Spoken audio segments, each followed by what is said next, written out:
Hey guys, Greg here, and surprise, I am not dead. So I wanted to make a quick video about where I've been and why I haven't been uploading videos. And if I had to boil it down to one reason, I would say that it's probably fear. So first, I'll say I've gone down this kind of rabbit hole of perfectionism where I've done half of a video that I've been working on and then I didn't finish it, and half the time it was, I don't really want to make this, I don't think that it's that good, and then I just never actually uploaded it. And then I've got a couple projects that I've been working on that have just taken longer for me to actually create, longer than I expected anyways. So that's another big reason videos haven't come out. I've wanted to make more videos broader than just the kind of traditional Australia vlogs, but there was the fear of putting those videos out and they wouldn't perform well, because this channel has kind of become like an Australia vlog channel. And the biggest thing I've been afraid of admitting to myself and to you as the audience is my enthusiasm for staying and building this life here in Australia has been fading quite a bit over the past few months. You might be asking why I would be afraid to admit that I haven't really been seeing too much of a future living here in Australia. And for one, I felt like I was letting you as the viewers down and kind of myself down as well, as this has been like a big goal ever since I got here, is to really kind of make it once I got out here in Australia. And then the second reason is for selfish reasons, to be honest. I was afraid that if I admitted that, the channel would tank after I'd grown so much kind of momentum here on this channel with all of you. Now, that brings up the question, why can't I see myself staying here in Oz long term?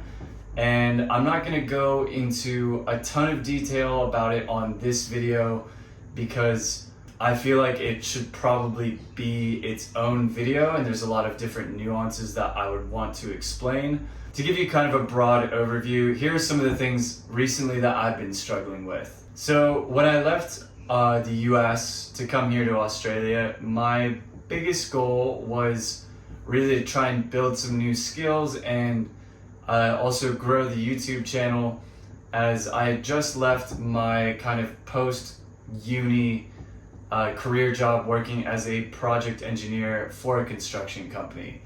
And a big goal of mine was to try and do any sort of job that I could get and kind of diversify my skill set so that I could transition into something that I enjoyed and wanted to pursue more than the job that I left back at home.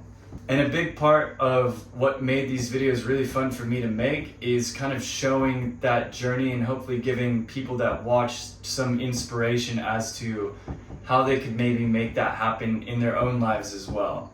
But some big issues that I've been facing, at least living here in Cairns specifically, is for one, I've really been struggling to find employment opportunities that can kind of expand that skill set. And maybe it's something I'm doing wrong with my own job applications or how I'm going about looking for different opportunities, but I've been really feeling kind of pigeonholed into the hospitality work that I started doing when I first got here to Australia.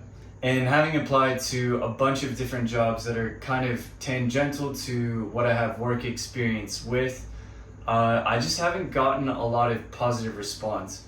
And I know that's probably similar to what a lot of people are experiencing right now, as I think employment opportunities in general, not just in Australia, are harder to come by right now. The economy is definitely kind of in a rougher patch than normal.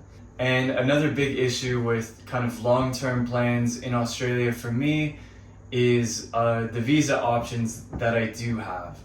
So with any of the visa options that I do have, it would require me basically either being stuck in a hospitality job for another 3 years, or My other option is to basically go into working what I used to do and hoping that that company will sponsor me, and that looks like it would be another 3 or 4 year commitment. And that would be in a very specific role to what I was already doing back home in the States. There's more nuance to all of that, but as I said earlier, I'll try to explain that in another video. So where am I at now and what is next for the channel? So I have 2 months left on my current visa here in Australia, and at least for now, I plan on staying for the rest of these 2 months. At least for me, it probably makes more sense to leave the country, as my sister is getting married soon after my visa is up, and if you are out of the country while your visa timeline is going, it still eats away at the time on your 2nd year visa. To be honest, I don't quite have a solid plan on what I will do next after this first visa is up, but I just wanted to get this video out there and kind of confront the fears about being open with you as viewers on kind of where I'm at and what's going on with the channel. Either way, whether I continue producing Australia type vlog videos or not, I still want to keep making content as it's just something that I enjoy, and I want to make stuff that would actually be valuable to you as the viewers. I'm still trying to figure out what exactly that means and which direction I'll go. Maybe I do weekly streams just to keep you in the loop on what's going on, or maybe I start a new channel. To be honest, I'm not quite sure, as I do think if I was to completely change what kind of content has been doing well on the channel, it would be worse than starting a new one, as that's kind of how the YouTube algorithm works, at least to what I understand. But anyways though, I'm open to suggestions on that, and I'd love to hear what you guys think about kind of what direction, or any advice that you have as well. Leave any of that down in the comments, and thanks for watching. I'll catch you in the next one. Peace.